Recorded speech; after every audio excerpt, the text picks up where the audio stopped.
Boa noite, sejam todos bem-vindos. Eu me chamo Sandra Chetruschi, trabalho aqui no Museu de Florianópolis, na coordenação do programa educativo e de programação e divulgação cultural, né, do museu. E hoje a gente está participando da 20ª edição da Semana Nacional de Museus. Eu acredito que muitos de vocês aqui são estudantes de museologia também, né? Então, mais do que eu, vocês sabem o que representa esse dia 18 de maio. E aqui no Museu de Florianópolis a gente fez uma temática para além da temática central, que era o poder dos museus, né? A gente fez observou essa necessidade de trazer o tema da negritude, né? Até porque aqui em Florianópolis, né, o passado e o presente, até porque aqui, né, esse prédio que tem 250 anos, ele foi construído com a função primordial de casa de câmara e cadeia, né? Então a gente tem muitas histórias aqui não agradáveis, né? Para além do que está posto hoje, né? O nosso deleite estético, né? Ou observância de alguns recortes, né, da cidade atuais, mas a gente sabe que o museu de cidade, né, a gente não consegue abarcar todas as questões, né? Então eu já convido vocês a prestigiar também a exposição em cartaz, mas já aproveitando para dizer que a cada 3 anos a gente vai estar revisando a expografia, né, e fazendo os ajustes necessários para que a gente possa atender democraticamente, né, o todo da cidade.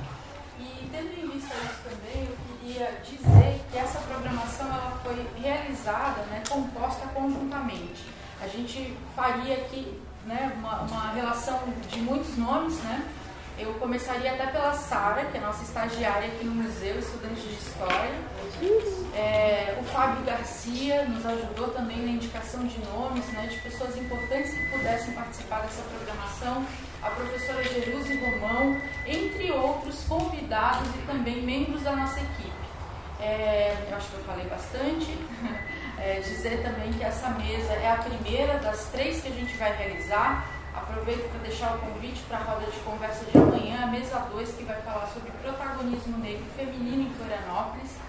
E na sexta-feira a gente encerra a participação nas mesas com as manifestações artísticas negras em Florianópolis, tá bem? Então hoje a gente, para iniciar essas rodadas temáticas, a gente sugeriu que o nome do evento então fosse debatido nessa primeira mesa, Negros do Passado e Presente em Florianópolis.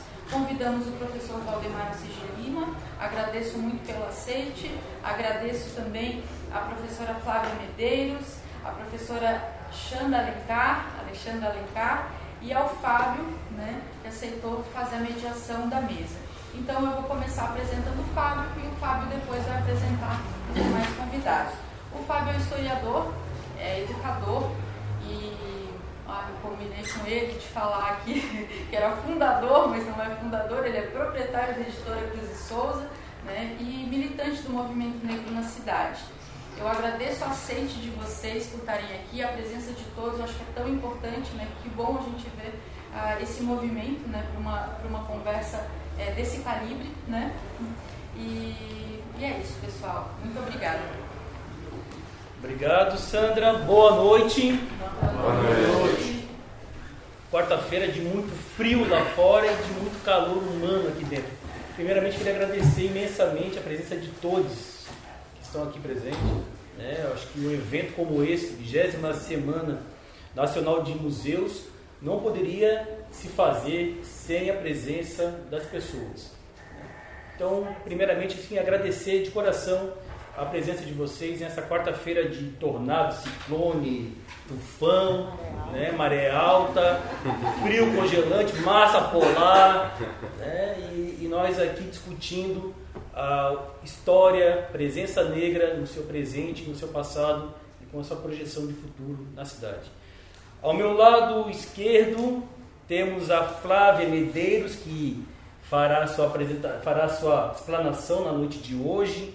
Ela que é antropóloga, é cientista social, professora de antropologia da UFSC e pesquisadora do Grupo de Estudos em Antropologia do Direito e das Moralidades do Instituto Nacional de Ciência e Tecnologia em Administração Institucional de Conflitos. É uma sigla enorme aqui, mas é muito sinal para vocês. Atua nas áreas de antropologia política e jurídica e antropologia dos mortos, investigando temas relativos a direitos humanos, conflitos, moralidade, violência de Estado, racismo institucional, perícia forense e vida social dos mortos. É autora dos livros Matar o Morto, uma etnografia do IML do Rio de Janeiro, e Linhas de Investigação, uma etnografia das técnicas e moralidades numa divisão de homicídios da Polícia Civil do Rio de Janeiro, e de uma série de artigos em revistas acadêmicas e veículos de mídia. Atualmente coordena o projeto Desigualdades, Moralidades e Conflitos, perspectivas etnográficas sobre dispositivos estatais e direitos humanos, financiados pela FAPESC, no âmbito do programa FAPESC Jovens Projetos. Uma boa noite, Flávia Medeiros, um prazer tê-la conosco. Muito obrigada. Ainda do meu lado direito, a queridona Alexandra, a professora Alexandra Alencar, nossa querida Xanda, para quem é da cidade, né? Ela que é professora do Departamento de Antropologia e do Programa de Pós-Graduação em Antropologia Social, ambos da UFSC, pesquisadora do Núcleo de Identidades e Relações Interétnicas do NUE, também do Núcleo de Identidades de Gênero e Subjetividades, o NIGS, e do Instituto de Estudos de Gêneros, o IEG, todos vinculados à UFSC. É rainha do Maracatu Arrasta-Ilha, integrante do movimento Bike Mulher Floripa, idealizadora e coordenadora da Láfia Casa de Cultura, e mãe do Nagô e do Irê. O Nagô está com 12. E o Irê? Vai fazer 3. Esposa do Charles, capoeirista também, envolvido também com o maracatu. Do meu lado direito... Pô, lado direito, cara. Mas somente por uma questão de posição das cadeiras. Tinha a vírgula. Valdemar de Assis Lima, mais conhecido como Vavá, querido, também parceiro, amigo. Ele que é graduado já foi há tempo, né? Graduado em Museologia pela Universidade Federal da Bahia, a UFBA, especialista em arte, educação e linguagens artísticas contemporâneas pela Escola de Belas Artes, a EBA, também da UFBA, mestre em educação pela Universidade Federal de Santa Catarina e doutorando em educação também lá pela UFSC. Atualmente é professora assistente do curso de graduação em Museologia, também na UFSC. Membro do grupo de pesquisa em Patrimônio, Memória e Educação e do grupo de pesquisa Rastros, o USF.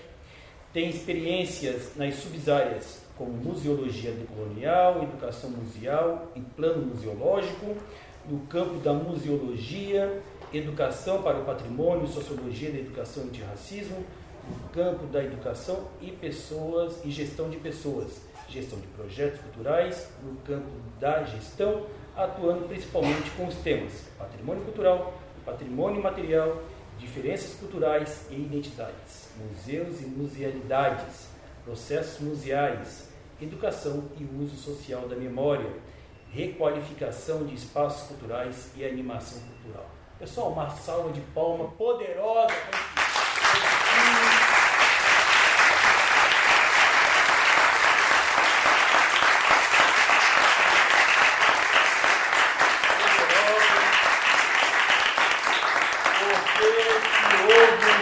Que o negro não estava na universidade, esse tempo a gente pode dizer que está lá no passado, né? Hoje a gente está ocupando com muita qualidade e cada um que estão aqui hoje na frente, cada um dos três, né? Poderia aqui ministrar perfeitamente aqui um seminário de vários semestres, só para contar a sua própria trajetória. Então, teremos aí o desafio de conduzir isso em 1 hora. Então, cada um deles terá 10 minutos para fazer a sua exposição. Depois disso, a gente abre para pergunta direcionada a eles. E no final disso, chegando lá das 7h30, a gente volta provocando eles mais um pouquinho. Pode ser, gente? Então, eles se apresentam, os três, e depois a gente abre para pergunta de vocês, tá ok? Flávia, Alexandra, Vavá, para começar essa noite, que já começou com tudo de bom, negros, o passado presente em Florianópolis, em 2 palavras, onde o negro está no passado e onde o negro está no presente de Florianópolis, meu amigo? Eu vou subverter, como sempre, e vou usar uma única palavra para as 2 coisas. O negro, a negra, continua na luta. Na luta. A palavra é luta. Muito bom. Alexandre. Eu também vou fazer a subversão, mas vou usar 2 palavras para o passado e para o presente. Invisibilidade e resistência.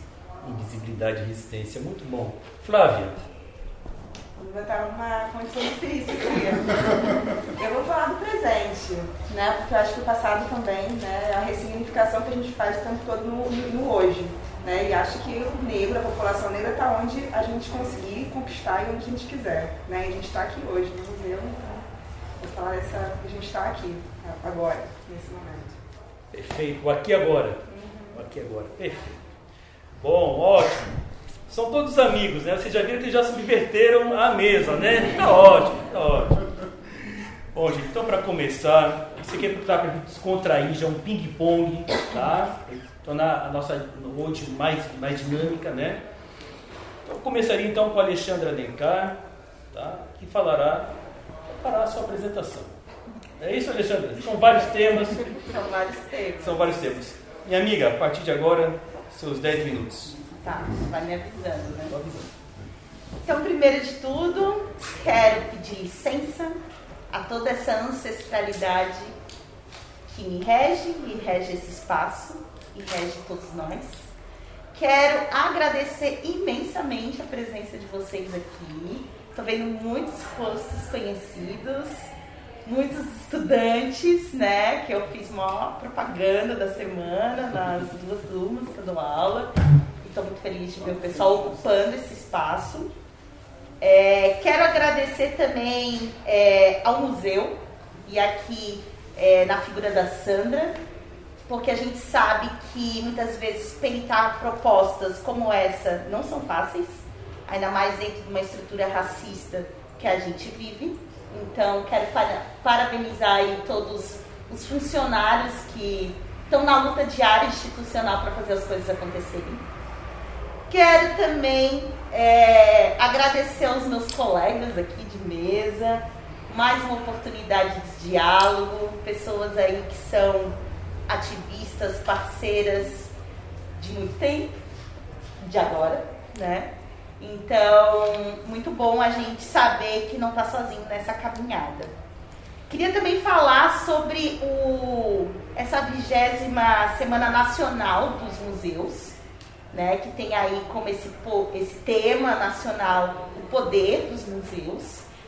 Do ponto de vista da antropologia, a gente tem aí um histórico de quanto o museu por muito tempo andou de mãos dadas com o colonialismo, né, sendo aí essa instituição responsável por apresentar os tesouros coloniais, né, e tesouros coloniais conseguidos à busca de muita dominação, de muita expropriação, de muita violência, de muita morte, né? Então o museu por muito tempo usou o seu poder para reforçar violências. Hoje a gente está tendo aqui a oportunidade de utilizar esse poder de outras formas, né? E eu acho que é um pouco isso que tem reunido tanta gente hoje aqui nessa programação. E aqui em Florianópolis eu queria ressaltar nessa ideia do negro, passado, presente aqui na cidade, também a possibilidade, e aí lembrei da live que eu e o professor Vavá estávamos em fevereiro, a qual a gente justamente perguntava pra gente, mas o que o museu pode fazer, né? E a gente respondia, bem, o museu pode primeiro começar conversando com os sujeitos o que eles querem, né? E hoje ver uma programação articulada, dialógica, com a população negra que é da cidade, mas que também atua na cidade numa luta antirracista, a gente vê como já se coloca diferente, né? Como já muda a composição. E nós, enquanto sujeitos negros, temos muitos sonhos, temos ideias. Semana passada mesmo em aula nós imaginamos 6 programações possíveis de 13 de maio, né?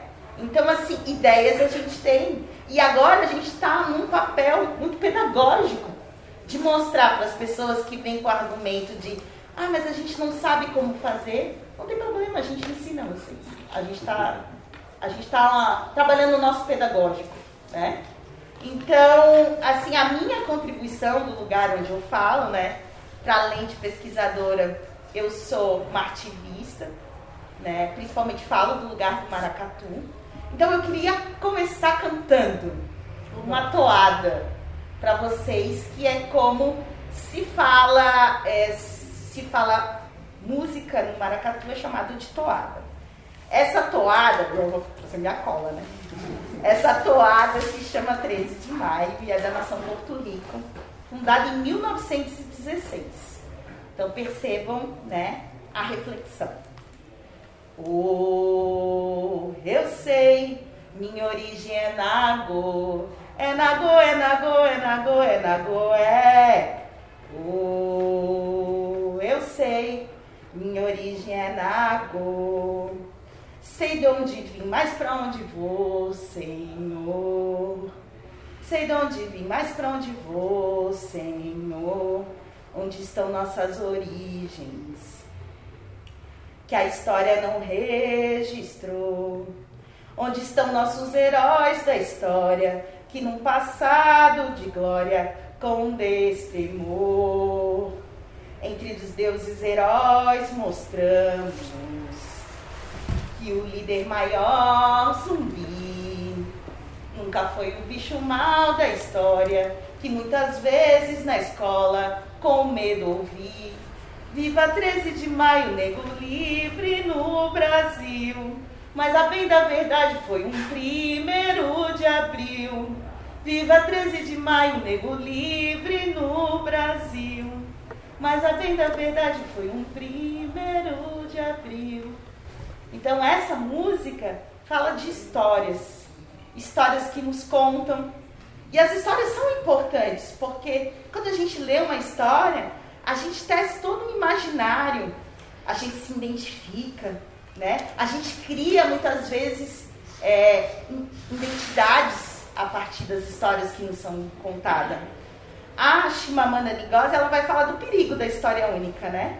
E de quanto muitas vezes esse poder da história, ele faz com que se crie representações que roubam a dignidade de alguns sujeitos, né? E para além desse roubo de dignidade, promove invisibilidade, promove epistemicídios, promove genocídios, né? E muitas vezes, quando é contado, se conta de uma forma repleta de estereótipos. E essa é a imagem que é feita de nós, sobre nós, que nega a nossa voz, né? E que sustenta, na verdade, um sistema hierarquizado, social, que busca, no fim, deixar todo mundo no seu lugar. Essa aqui que é a grande intenção, né? Então, a gente vai vendo ao longo da nossa história do Brasil, essa aqui tem como princípio ser uma história oficial, verdades que vão sustentar aí a noção de raça, né? E a noção de raça aí vinculada primeiro à biologia, depois à religião, depois à classe, né? À cultura e tantas coisas. E aqui em Florianópolis, esse processo que a história cria vai propiciar aí um processo de invisibilidade da população negra, que é algo constituinte do ser negro.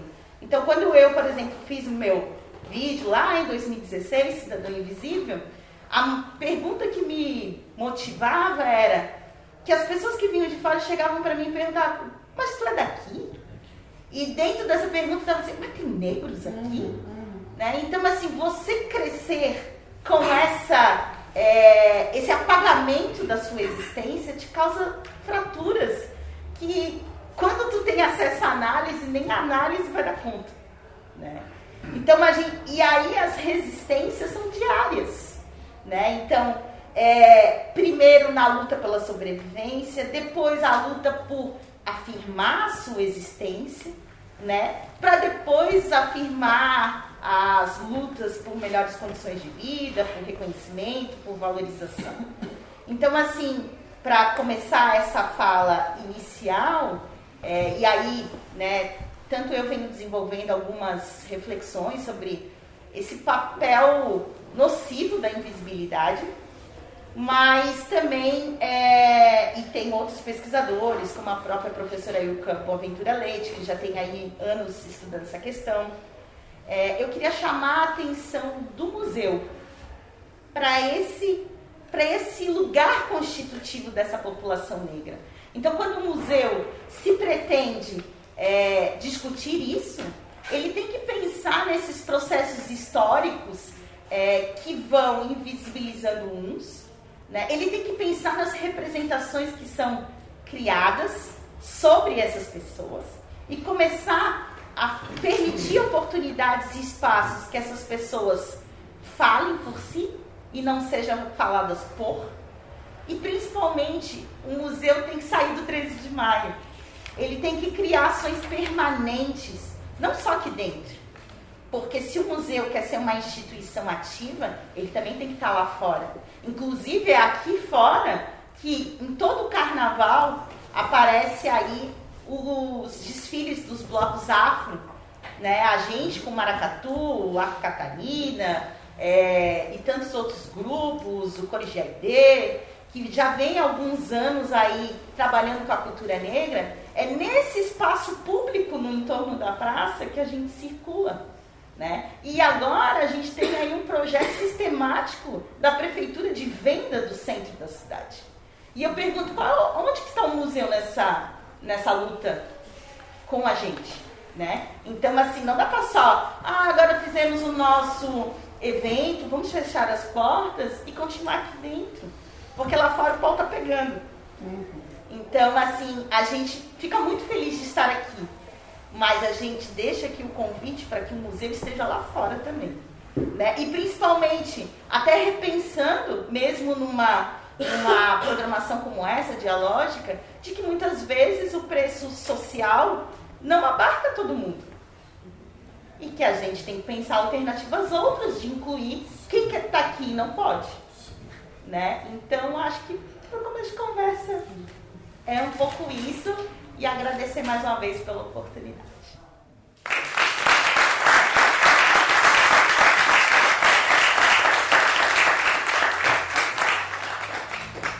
Muito bom. Eu vou ficar nessa parte chata que vocês estão vendo, né? E avisando o tempo. Mas a professora Alexandra foi pontual. Professor Vavá, com a palavra. Olha, eu tenho duas missões aqui. Cumprir o tempo e não destruir esse copo, porque os alunos sabem como eu sou desastrado, né? Mas eu vou tentar fazer as duas coisas. Eu organizei a minha fala por escrito justamente para poder tentar sistematizar o meu pensamento dentro de um tempo, então eu vou lá. E aí depois a gente vai abrir para vocês fazerem as colocações de vocês, tá bom? Então, primeiramente, boa noite a todas e todos e todas. Eu inicio minha participação pedindo licença às minhas mais velhas, aos meus mais velhos, fisicamente uma solene memória, e a todos e todos vocês, para defender uma educação museal antirracista. Entendendo que os museus educam a partir do uso social da memória e têm a responsabilidade de provocar as pessoas a atuarem na erradicação do racismo. Essa importante iniciativa do Museu de Florianópolis, nessa Semana de Museus, indica a importância de musealizarmos debates urgentes como esse, porque ainda estamos diante de um projeto de país necrófago, sob o signo da depauperação das memórias contra-hegemônicas. Pois bem, qual o poder dos museus? Penso que para entendermos os museus como lugares de poder e as implicações disso, precisamos fazer uma espécie de recuo estratégico e tentarmos compreender o que é um museu. Não me refiro aqui a debruçarmos sobre a definição de museu, tarefa na qual tem sido ocupado o Conselho Internacional de Museus desde 2016.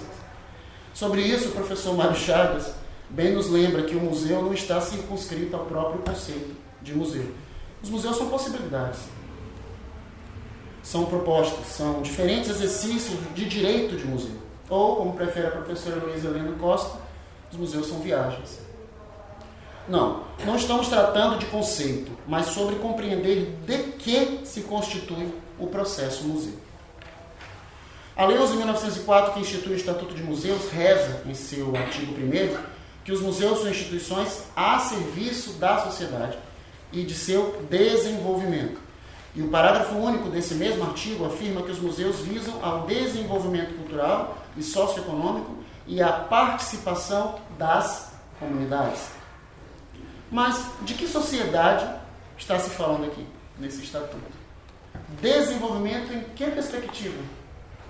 Quem participa das propostas e ações dos museus? Os museus são lugares de disputa de poder, e é nesse sentido que queremos saber qual posição ocupa a população negra no passado presente das cidades como Florianópolis.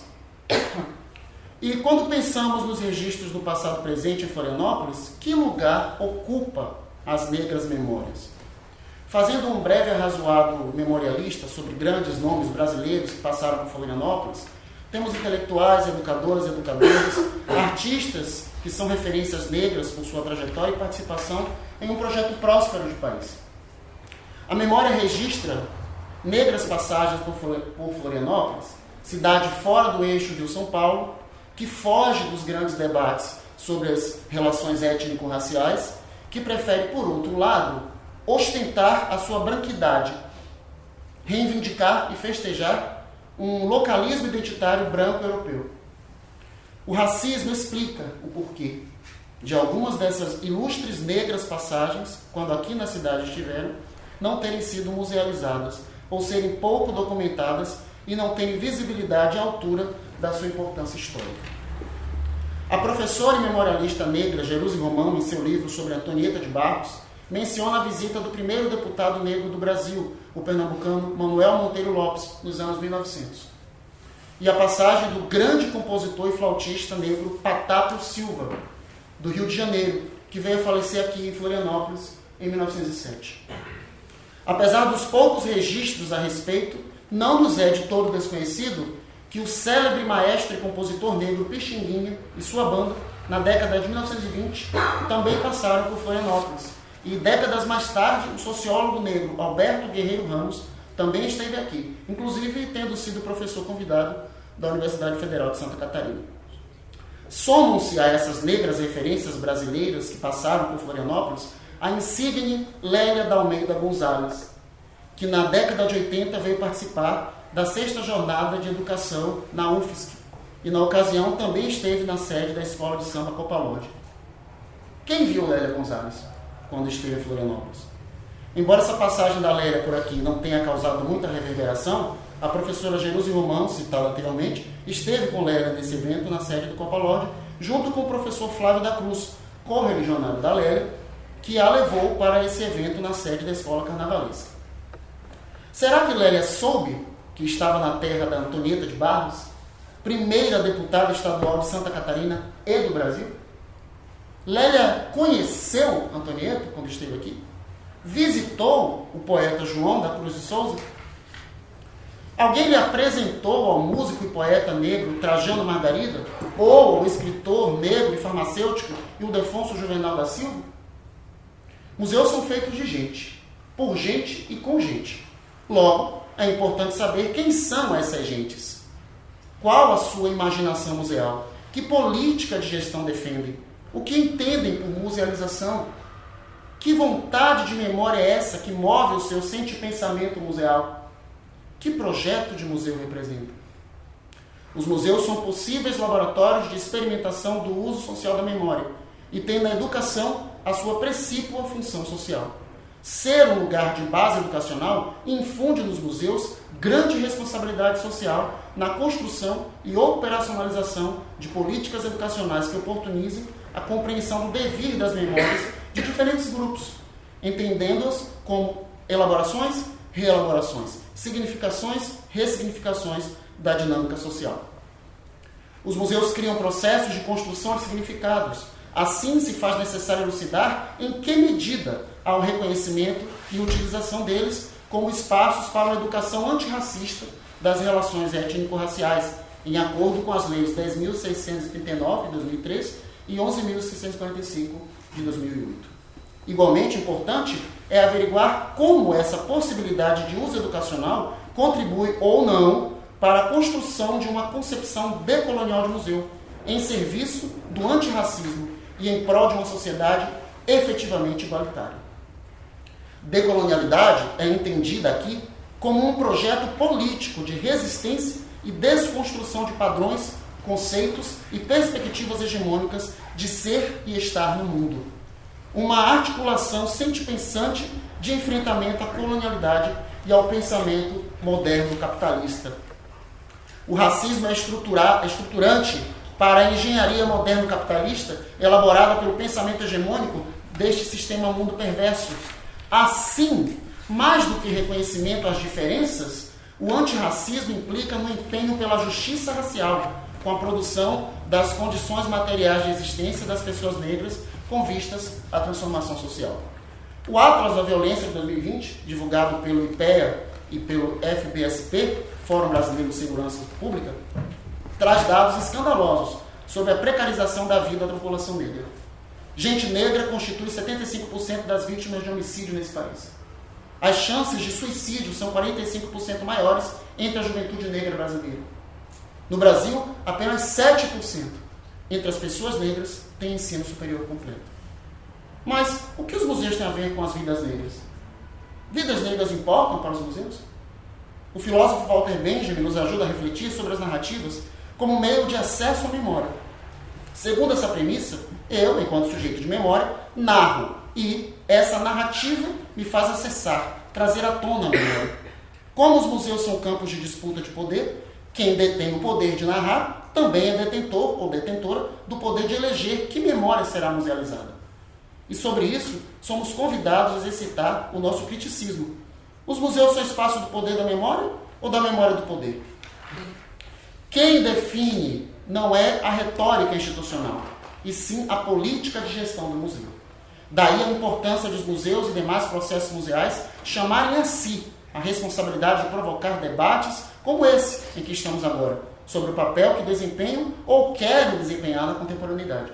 Não é possível que um museu que se pretende a serviço das sociedades tenha a pachorra de desenvolver uma política de gestão que ignore a cruel realidade de um Estado iníquo que se empenha em esvaziar de humanidade determinadas pessoas que não se enquadram em uma padronização.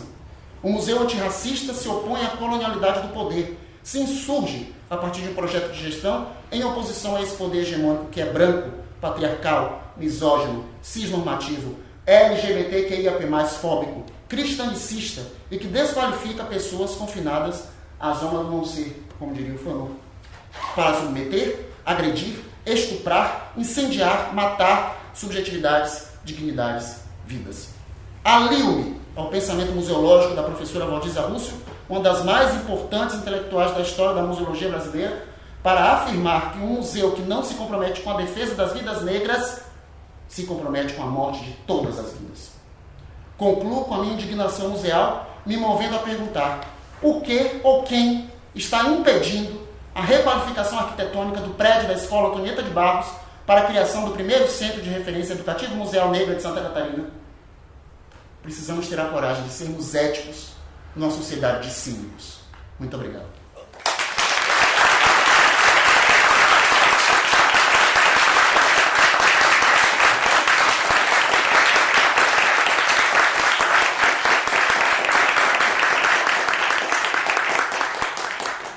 Eu não sei vocês, mas eu tô arrepiado. Eu tô arrepiado. Já com essas duas falas potentes aqui, já tô com 10, 20, 30 perguntas aqui. Tempo, a Sandra que arrume, porque vai faltar, tá? Vai faltar. O museu vai ter que falar. Gente, muito bom mesmo, de verdade. Muito qualificado, potente essa roda de hoje. E para encerrar esse primeiro ciclo de apresentação de falas, agora com vocês, a professora Flávia Medeiros. Olá, boa noite. Bem, vai ser difícil, né? Vocês podem perceber os colegas brilhantes, geniais aqui ao meu lado.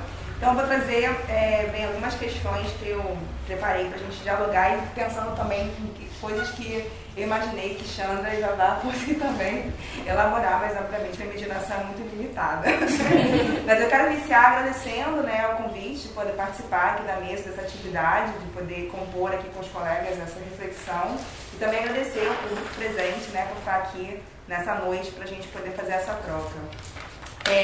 Como vocês podem perceber, eu venho de um lugar chamado Rio de Janeiro e eu vou aproveitar, né, para poder falar a partir de lá, né, considerando que eu sou uma pessoa que está desterrada há menos de 3 anos e ainda as minhas reflexões ainda são muito refratadas por coisas que acontecem lá e que eu acho que na perspectiva antropológica do contraste podem servir para poder pensar coisas que têm acontecido aqui também, em Florianópolis. Até porque eu tenho aprendido na interlocução com várias pessoas, especialmente nesse meu interesse sobre segurança pública, violência policial, violência de Estado, que o Rio de Janeiro sempre aparece enquanto um espelho, seja para instruir as ações policiais, os recursos que eles usam, seja para dizer que aqui não é o Rio de Janeiro, porque aqui deu certo, né, na representação da branquitude hegemônica que organiza aqui as relações de poder nessa sociedade de Florianópolis. E eu vou começar com um fato recente, que vocês devem ter visto nos jornais no último 6 de maio, que foi a demolição do memorial às vítimas do Jacarezinho, né? A chacina essa que vitimou 28 pessoas, um policial civil e 27 moradores da comunidade, todos eles imediatamente, né, acusados pela Polícia Civil, pelos governantes de serem bandidos, criminosos e traficantes. A demolição do memorial, que foi, né, realizado, construído pela organização de moradores da comunidade, junto com familiares sobreviventes das vítimas, foi feita pela própria Polícia Civil, que executou, né, a operação chamada Exceptis, que foi essa operação no qual resultou nessa chacina, a maior chacina da história da cidade do Rio de Janeiro. Segundo os policiais, né, aquele memorial, que era nem memória, né, de todas as vítimas daquele fato, dia 6 de maio de 2021, desonrava a memória do policial civil que fora morto naquela operação. Não é pouca coisa dizer que essas 27 vítimas, né, moradores da comunidade, todos eram homens negros e o policial era um homem branco. Trago essa dimensão, né, dessa demolição do Memorial dos Mortos de Jacarezinho para justamente pensar um pouco na linha do que Chandra já colocou, né, nessa dimensão da construção da memória e dessa luta pelas narrativas que colocam os nossos corpos, né, e as nossas existências de pessoas negras no debate público, para além do espaço do museu, né, esse espaço, né, de reificação, de ressignificação, né, da memória, né, e de formas de a gente pensar não só o passado, mas também elaborar o presente e o futuro. E é nessa perspectiva, né, e da perspectiva da antropologia, na qual eu me coloco, que ela também, né, propõe pensar, então, essas formas de conhecimento que a gente faz na artesania das relações, né, e nesses diferentes artefatos, considerando, inclusive, né, esse memorial que fora construído pelos moradores de Jacarezinho, também como esse artefato cultural produzido, né, e produto dessas relações mediadas na sociedade.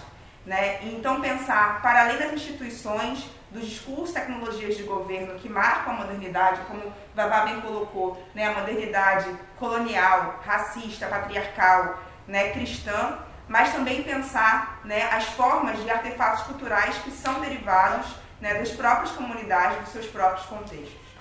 E aí, nesse sentido, né, para além do passado e do presente, numa expectativa, talvez, do nosso diálogo dessa noite, pensar também o museu como um lugar do futuro, né, que faz e que se refaz, né, no cotidiano das ocupações que a gente possa estabelecer nesse espaço.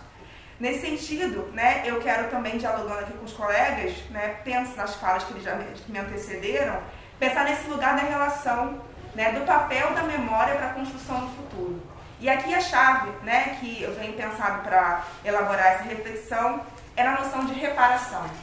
Como que a gente pode, né, reparar uma história, de violência política e racial que constrói um Estado, que se estabelece, né, enquanto uma ideologia de valor e que distribui desigualmente oportunidades e possibilidades para que as pessoas possam participar em condições equânimes na sociedade.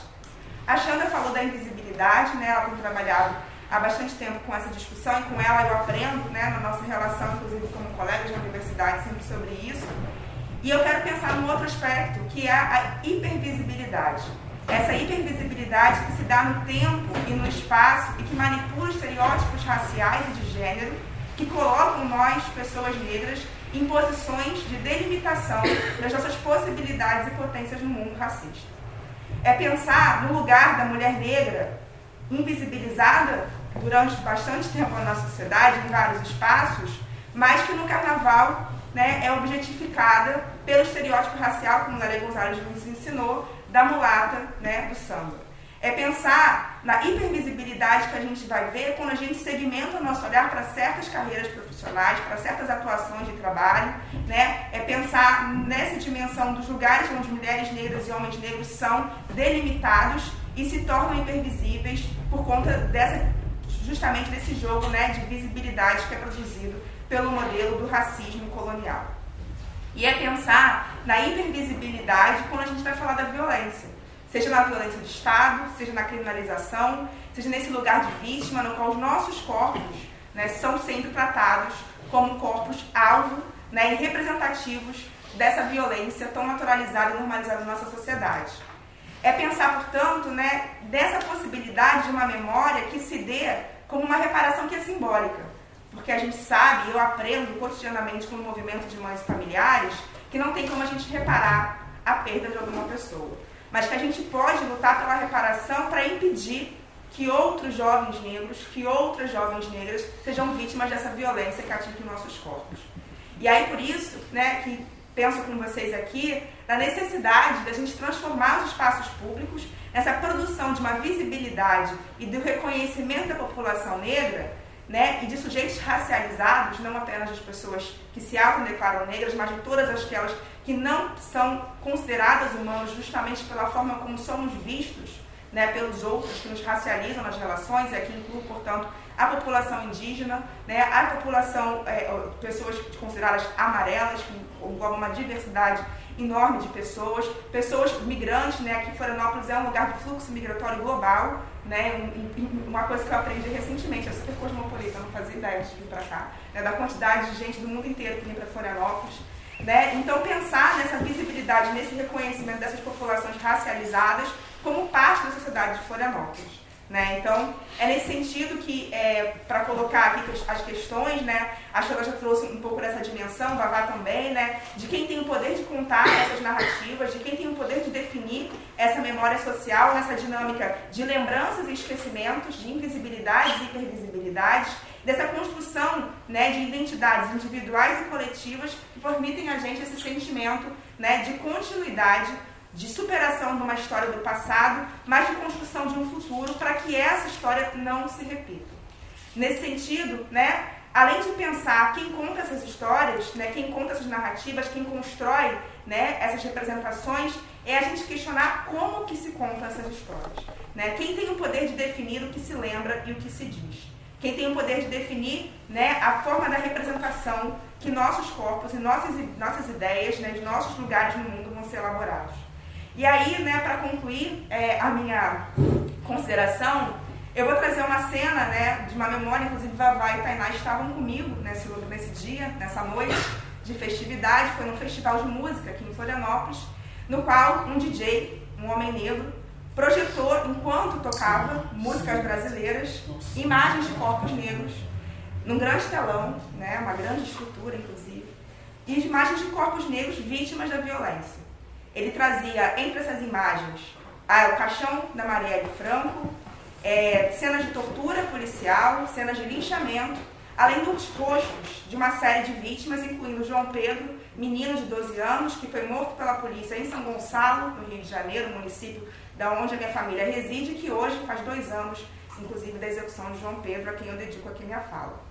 Então, é a gente pensar que não é apagar ou esconder, não é reificar a invisibilidade, mas é como a gente lembrar, sem reproduzir a violência e sem naturalizar esse lugar de hipervisibilidade, como o Xanda colocou. Sempre é marcado no tempo e no espaço. É no 13 de maio, né? É na violência, é na morte, é na dor, é no sofrimento. Né? E a gente pensar, então, como não destruir, né, uma construção dessa ocupação do espaço sem se limitar a essa lógica do mercado, do capitalismo racial, da mera representatividade. Como construir uma memória que sirva, portanto, para a reparação pela não repetição e pela reprodução da violência.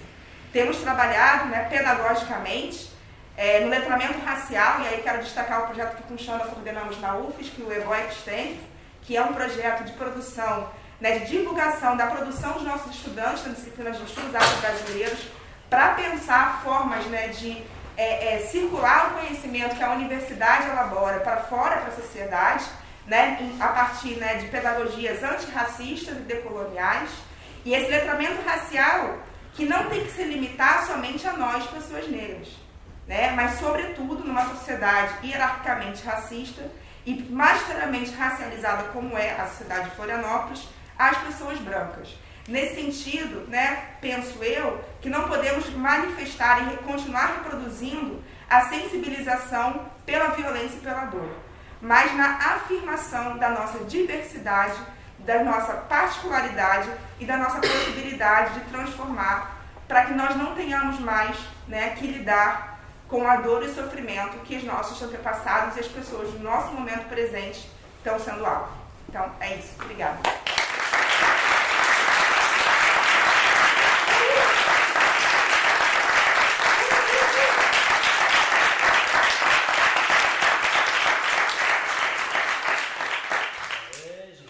Sandra, vocês estavam preparados para isso? Olha, eu não estava não, tá? Conheço essa turma aqui. É, muito bom mesmo. Pessoal, a partir de agora, nós vamos fazer 2 rodadas de perguntas. Tá? Para ser bem democrático, uma primeira rodada, uma pergunta para cada um dos nossos convidados. Eles respondem, e aí a gente faz uma segunda rodada, também uma pergunta para cada um dos nossos convidados. Pode ser assim? Para a gente mais ou menos equilibrar e cada um tenha mais ou menos o mesmo tempo de fala. Tá? Então, quem quer começar? Fazendo uma pergunta. Tem que dizer para quem. Né? Levanta a mão. Sou fulano de tal, eu queria fazer a pergunta para fulano.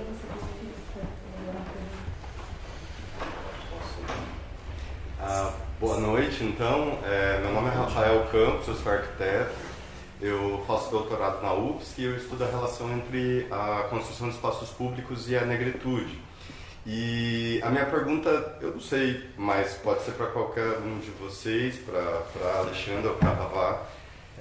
Vocês trouxeram alguns pontos que para mim são caros. Vocês falaram, Vavá mencionou, por exemplo, a relação da escola Antonieta de Barros e como a memória dessa pessoa tão importante para a história, né, de Florianópolis, da negritude, acaba passando por um processo racista de apagamento quando a gente vê as condições em que o edifício está, sendo que nós estamos num centro histórico, onde vários outros museus passaram, inclusive recentemente, por reformas. Além disso, a Alexandra também trouxe a relação dos processos de higienismo e de esquecimento que nós temos. Então, aqui nós estamos no Centro-Leste, que é um território negro ancestral, que foi higienizado no início do século, né? A presença do Rio da Bulha também foi invisibilizado e que hoje é um território que mantém a presença da história negra através da atualização dos corpos. A professora Paula Jacques Berenstein fala que a cidade fica nos corpos e os corpos ficam na cidade.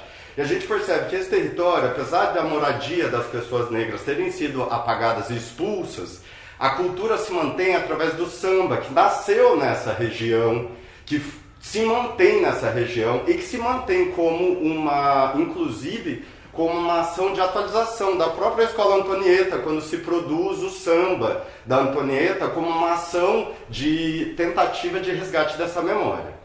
Atualmente, a gente também percebe que existe uma ação de higienismo contemporâneo baseada em obras de reformas, que eles estão pretendendo retirar os paralelepípedos da via, que na verdade tem no fundo um cunho também de higienismo e de expulsão da outridade nessa região. E agora, nessa semana, a Prefeitura lançou mais uma notícia de que eles pretendem transformar a Avenida Hercílio Luz na nova Champs-Élysées e resgatar o projeto do Hercílio Luz, quando ele fez a obra lá no início do século, inspirado nas obras higienistas de Napoleão.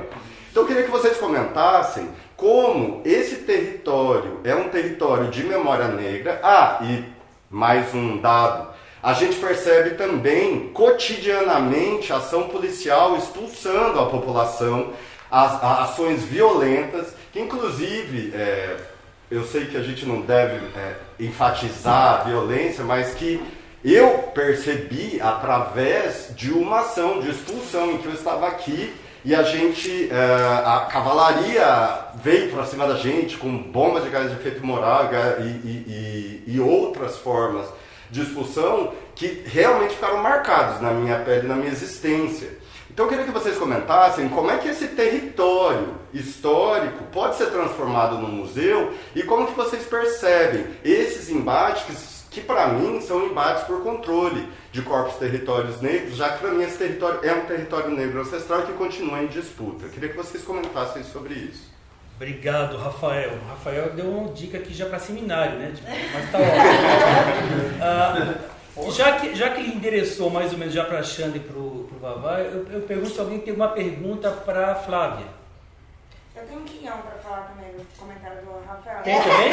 Tem também, né? Posso falar. Alguém tem mais alguma pergunta, por favor? Aqui todo mundo pergunta, todo mundo responde. Isso. Eu me chamo Augusto, eu sou graduando na museologia da UF. E você falou da hipervisibilidade, né? E aí a gente vê esse momento, né, que a imagem das pessoas negras estão por todos os lugares, na mídia, né? E aí recentemente fizeram os grafites, né, de Cruz Souza e Antonieta de Barros. E aí, por exemplo, o Vavá comentou que, né, a gente tá aí vendo, não tem um lugar, uma referência de memória da Antonieta, no seu livro da Jerusa, sabe? Não tem um museu da Antonieta, um lugar de memória. Aí tem o Palácio Cruz Souza, mas mesmo assim eu não sinto que Cruz Souza ele está na cidade, né? Quantos Cruz Souzas poderiam haver, assim, né, aqui na região, das crianças que não conheceram, não têm acesso, enfim. E aí eu queria perguntar sobre até que ponto ter grafites na cidade desse tamanho são algo a ser celebrado e ser ampliado essa política de fazer esses grafites, e até onde são também armadilhas. Perfeito. Gente, eu acho que a gente já tem duas boas perguntas para começar, tá? Estou preocupado também com a questão do teto de horário. Começamos com essas duas perguntas para motivar vocês também a participarem, fazerem outras. Começamos com Vavá. Poxa vida, é tanta coisa para dizer, gente, não sei nem por onde começar. Bom, a gente pode falar de racismo arquitetônico, né? A gente pode falar de racismo espacial. Eu faço parte de um grupo, né, a professora Tainá também, algumas pessoas aqui eu acho também fazem parte de um grupo que está tentando recuperar aquele prédio e transformá-lo de fato num centro de referência educativo museal. Temos o apoio da Assembleia, né, que com a professora é ótima. A professora também, né, a Luciana Carminati, a deputada Luciana Carminati, enfim, que encampou também esse projeto de fato requalificar aquele espaço e transformá-lo num lugar digno de acolhimento de imigrantes, de referência para professoras e professores brancos e pretos, que não sabem o que fazer com 11.645, porque tem isso, né? Chegou a lei e os professores não sabem o que fazer. Ou falam de macumba, né? E é desse jeito mesmo, né? Caricato, estigmatizador, ou falam de escravização, né? E aí a gente precisa trabalhar de forma saudável, inteligente emocionalmente, falando essa legislação, né? E também esse centro seria para isso.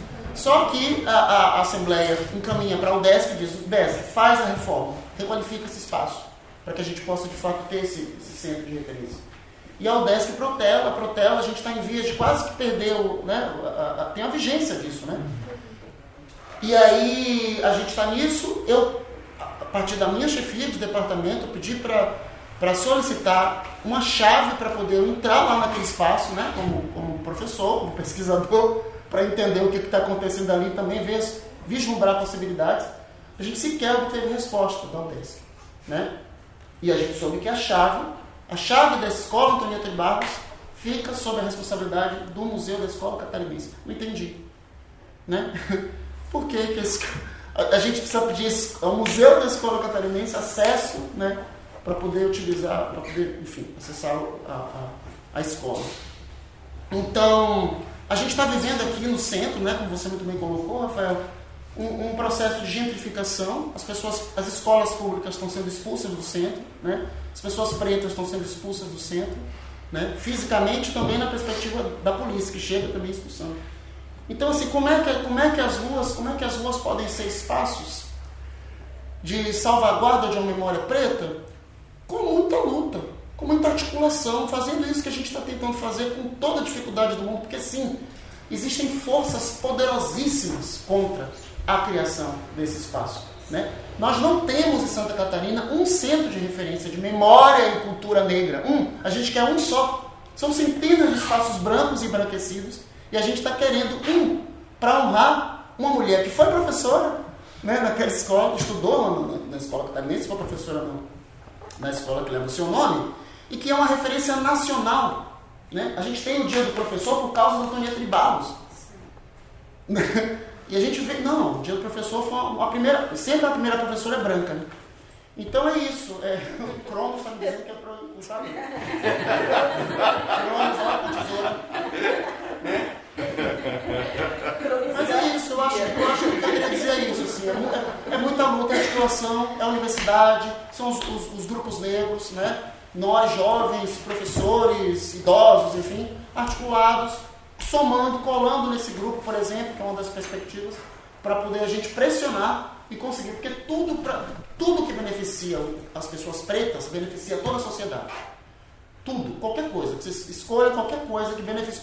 A política de cotas, né? A gente tem mais médicos humanizados, médicos que pegam na mão, que sabem o que é passar fome, o que é ficar na fila do SUS 5 da manhã, né? Então, enfim, tudo beneficia. Agora, para que esses negros e essas negras consigam, é uma luta desgraçada. Então a gente precisa, né, da soma de todas as forças, especialmente de pessoas mais do que não racistas, antirracistas, né? Para a gente poder virar essa maré de horror. Acho que é isso.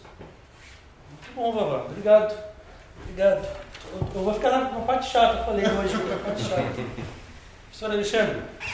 Então, como eu falei, né, a questão da invisibilidade, né, e até vamos ter mais um tempo para falar sobre isso, porque quando tu fala cidadãos invisíveis, né, não é que eles não existem, mas a existência dessas pessoas é tomada como inexistente. Então é a mesma coisa de estarmos aqui e passar as pessoas por nós como se nós não estivéssemos ali. E o processo de invisibilidade, ele fica mais eficaz quando tu consegue territorializar a população negra. E isso foi o que ocorreu, como tu bem falou, principalmente na década de 40, com o governo Nereu Ramos, que foi aquela medida de vamos preservar. A ideia, o discurso era de preservar o centro da cidade. O que de fato ocorreu foi a limpeza da cidade, dessas gentes que não eram tidas, não combinavam com o projeto de europeização, né, da Europa brasileira que se tinha para o sul do Brasil. Então, o que a gente faz? Joga essa galera lá pro morro do maciço, né? O pessoal lá que era do interior nem deixa entrar, já fica lá no continente mesmo, né? E o pessoal que trabalhava ali, os descendentes dos escravizados, trabalhavam na extração da baleia, fica lá nas comunidades intocadas, lá no Ribeirão, no Pântano, enfim. E assim, se territorializou, e quando se territorializa, fica mais fácil dizer que não tem. E aí, quando vende essa ideia de Florianópolis, Ilha da Magia, a magia está onde não está o negro. A magia está no Jurerê, a magia está no Jardim Anchieta, em vários outros lugares, né? Então, assim, o processo da invisibilização, ele fica eficaz com a territorialização junto. Por isso que a gente tem que questionar os territórios, né? Ali o colega ali falou das imagens, né? Eu, enquanto uma mulher negra florianopolitana, me incomodo de só falarem do Cruz e Souza da Antonieta de Barros. Porque parece que quando se fala de negro só tem esses dois. Né? Nós temos, por exemplo, aí um circuito de 16 imagens pintadas pelo artista Bruno Barbi nas caixas da Celesc, aqui no centro histórico. Né? Inclusive até com um circuito para se conhecer quem são essas pessoas. Mas assim, o fato é que nós não queremos ser reduzidos apenas a, né? Não tirando a grandeza dessas duas pessoas, mas existem outros. E a gente precisa usar também o espaço, o território, para afirmar nossas existências. Agora, quando tu falou em relação ao samba, é uma coisa que a gente, né, pelo menos lá em casa, a gente conversa muito, né?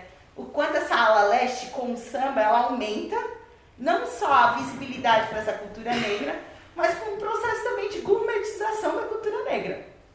E aí, eu pergunto demais, eu fico me perguntando como podemos fazer com os territórios, né? Se o próprio professor Vavá falou que os museus são feitos de gentes, eu penso que as ações antirracistas também são feitas de pessoas.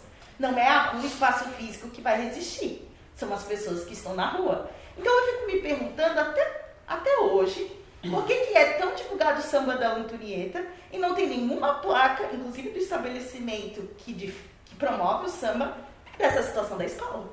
Aí fica todo mundo lá curtindo o seu samba, cantando a música, a alvorada lá no morro e a escola caindo aos pedaços do lado da pessoa.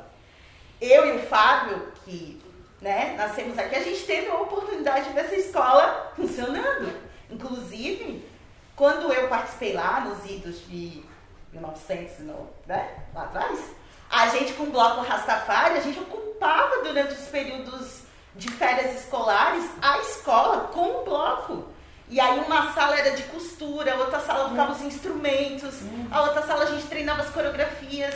Ou seja, a gente viu esse projeto acontecer e sabe que é possível, né? Então, assim, não dá pra... beleza, eu quero ser antirracista. Poxa, mas tu vai lá no samba, em nenhum momento tu pensou em fazer um cartaz e colocar ali, ou juntar uma galera e fazer juntar o coro, né? Porque eu, por exemplo, quando eu tô dançando um maracatu, eu sei que de alguma forma eu tô em luta.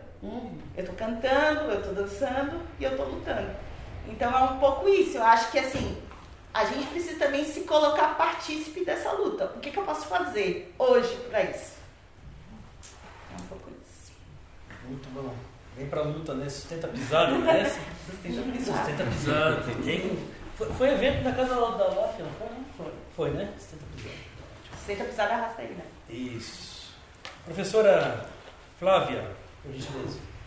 Bem, eu vou começar pela pergunta do Augusto, depois comentar alguns pontos que o Rafael traz, justamente concordando totalmente com o que o Xanda colocou, né, Augusto, uma dimensão, não é esse tipo de previsibilidade, que é uma previsibilidade que também se invisibiliza, né, porque o Cruz de Souza está ali no painel, né, a Antonieta está no outro painel, mas se você para perguntar para as pessoas que circulam aqui no centro da cidade quem são aquelas figuras, muitas delas não vão saber. Inclusive eu aprendi sobre isso através de um vídeo do Paulo, guia turista aqui do centro aqui da cidade, o único guia negro, que ele faz justamente esse experimento social, né, e demonstra que as pessoas que circulam pelo centro de Florianópolis não sabem quem são aquelas pessoas, nem como explicar aqueles espaços, né? Então, na verdade, esse processo, né, dessa marcação, né, do trabalho da Gu Cavalcante e do Bruno Barbi, que inclusive a Xanda é uma das homenageadas desses 16 painéis que ela mencionou, é fundamental na disputa sobre o espaço público. Por isso mesmo que eu comecei a minha fala falando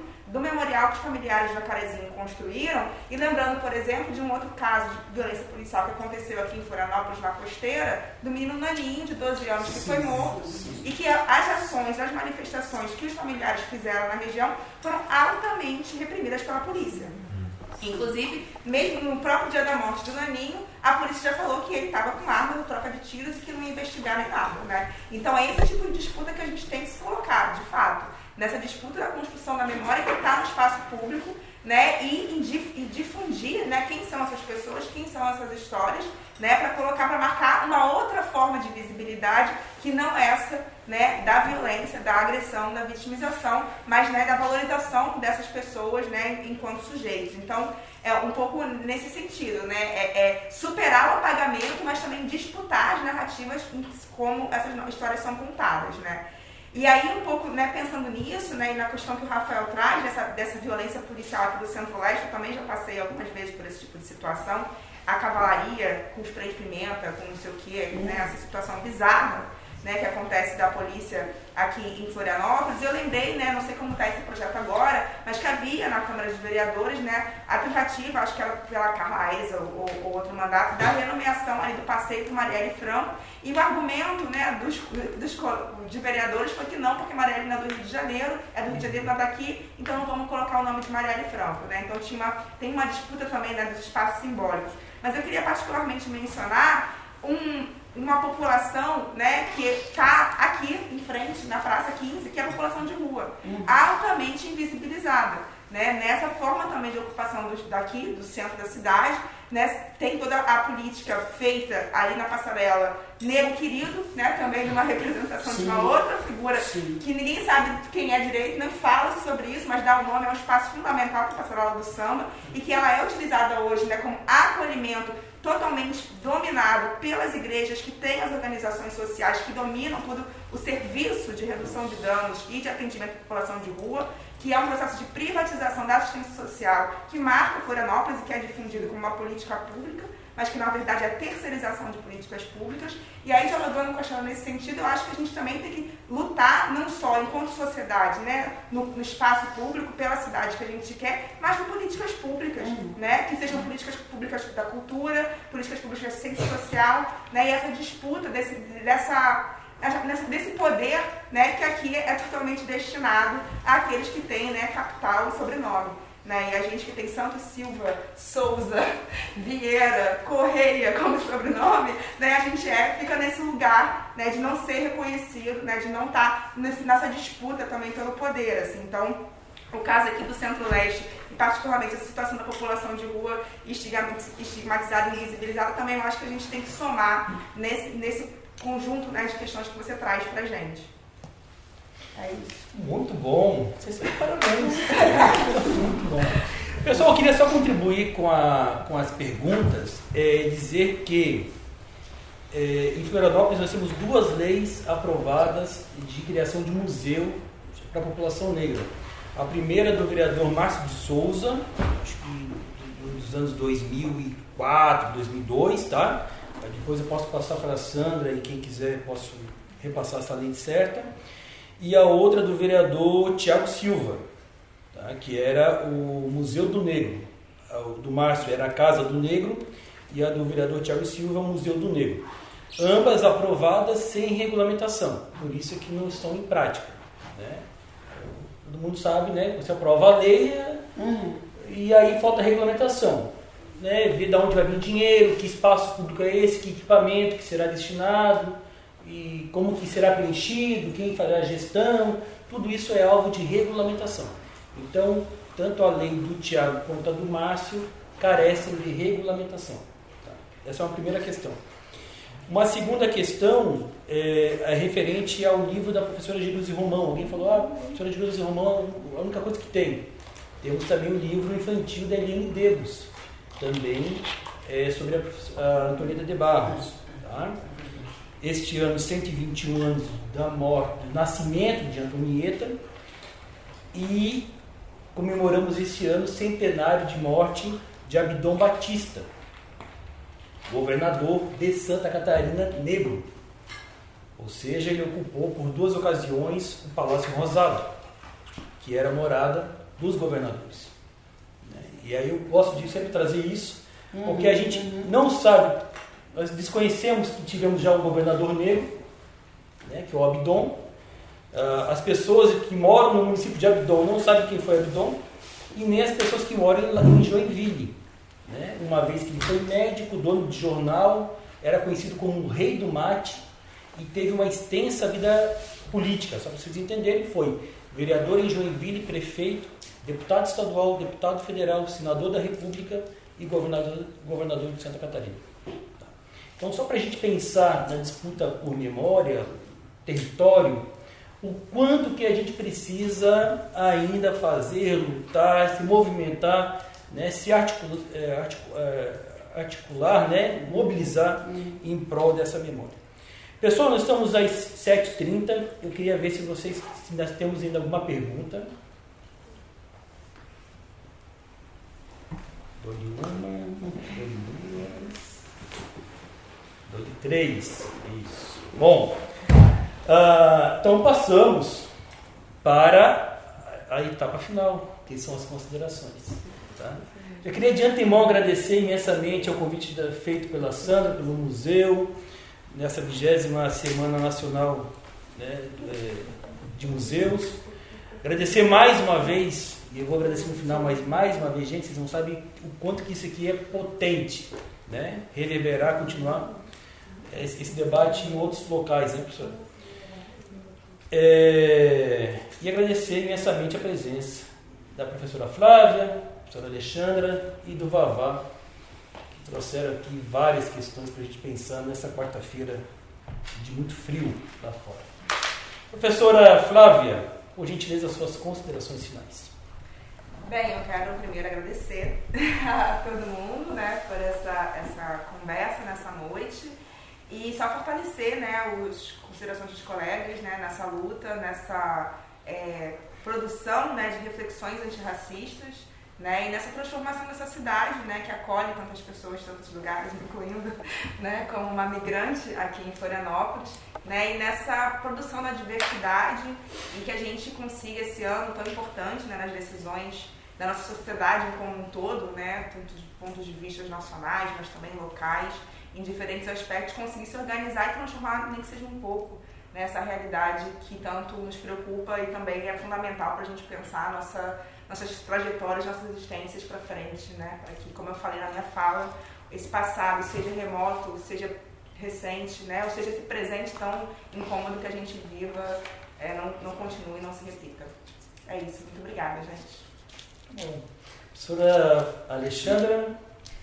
Então, eu quero agradecer também por essa presentes, porque a troca presencial é muito mais afetiva, né, do que as lives, centenas que a gente tem aí participado e assistido.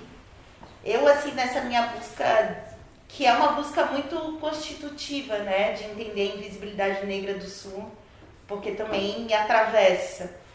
E pensando um pouco nas fraturas que ela causa, eu tenho pensado também nas possibilidades de cura para essas fraturas, né? Então, que a gente possa também, porque eu acredito que não existe empoderamento sem ter uma rede onde tu se sinta acolhido, sem ter uma rede de afeto, né? Então eu tenho tentado muito pensar os afetos, as curas, o amor. E eu acho que o museu pode ser um lugar de cura. Ele pode ser um lugar de amor. Mas a gente tem que querer. Então eu deixo aqui também o desejo de que as pessoas fraturadas por esse racismo possam encontrar essa porta aberta e ter as suas feridas pelo menos acolhidas, né, para apaziguar um pouco essa existência. Bom, sempre muito bom ouvir a professora potente, né, gente? Olha, a gente se conhece há muito tempo, mas é sempre muito bom, né? Tem que colocar aquele café ali, Chaves. Aquele café. Professor Vavá, e já queria passar a palavra para o Vavá e chamar a Sandra para já compor conosco aqui, por favor, aqui o encerramento, por gentileza. E aí? Sim, senhora. E o Vavá, por favor. Bom, também agradecer a todos, assim, especialmente os estudantes de museologia que me ouviram mais uma vez, de novo esse cara, né? Mas eu fiquei pensando muito na pergunta que o Guto fez, eu fiquei pensando muito no Boaventura, né? Boaventura Souza Santos, que ele fala que a gente precisa se visitar. Ele fala isso, a gente precisa se visitar. E ele fala também que a rua é o último espaço de poder do povo. Né? A outra polícia tenta nos expulsar o tempo todo quando a gente está reunido. Né? Então, que a gente, especialmente agora, né, a gente ainda está numa pandemia, né? Ainda estamos sob a égide de uma pandemia, que a gente ressignifique esse revisitar, né? E que a gente se revisite, que a gente consiga enxergar as pessoas para além, né, do nosso olhar colonizado, né? Que a gente consiga fazer essa reflexão. E eu vou também nessa onda, viu, Xandra? Do amor, eu acredito no amor, na perspectiva política do amor, né? O amor como ferramenta de transformação social, que não é amor do coraçãozinho, não me adiciona, não sei. É o amor de você enxergar a dignidade e a vida das pessoas e você agir em função disso, né? Então, a gente está no museu, que é um espaço embranquecido, não é branco, é embranquecido. Então, a gente precisa desembranquecer os museus. E o amor é uma ferramenta importante para isso, né? Para que o museu seja um lugar de todos, de fato, de todas as vidas, de todas as memórias, de todas as narrativas. Eu agradeço a todas e todos vocês e ainda acredito mesmo, né, nessa utopia de que a gente pode trabalhar o amor como uma ferramenta civilizatória, né? É isso. Só antes das palmas, porque tá todo mundo já querendo, né? Acho que eu queria dizer para vocês que o importante não é falar sobre, né, mas falar com. Então, por isso que eu convidei aqui a Sandra para vir conosco, para fazer esse encerramento, porque falar com é sempre muito mais interessante na nossa perspectiva afrocentrada. E aí, para finalizar, eu queria dizer duas coisinhas bem importantes. Um mestre nosso, Dimival, mestre de capoeira, que nos deixou no passado, ele dizia o seguinte: você tem que ser sempre inquieto. Eu acho que o pesquisador, o estudante, o professor, é sempre um agente inquieto. A gente olha a sociedade e a gente fica inquieto. A gente olha o morador de rua e a gente fica inquieto. A gente olha o assassinato, a violência policial e a gente tem que ficar inquieto. Porque a inquietude nos traz o movimento. Então, essa é uma primeira coisa que eu queria dizer para vocês. E uma segunda coisa muito simples, dentro da perspectiva afrocentrada, é o axé. O axé é individual e ele é coletivo. E hoje, com a presença de vocês, com essas falas potentes aqui, eu digo para uma coisa, com vocês com toda certeza. Saímos todos muito mais energizados, muito mais compartilhados desse axé coletivo trazidos aqui pela professora Flávia, pela professora Alexandra, pelo professor Vavá, e é com esses três, mais a Sandra representando o museu, que eu quero dizer para vocês: axé e boa noite, pessoal. Muito obrigado.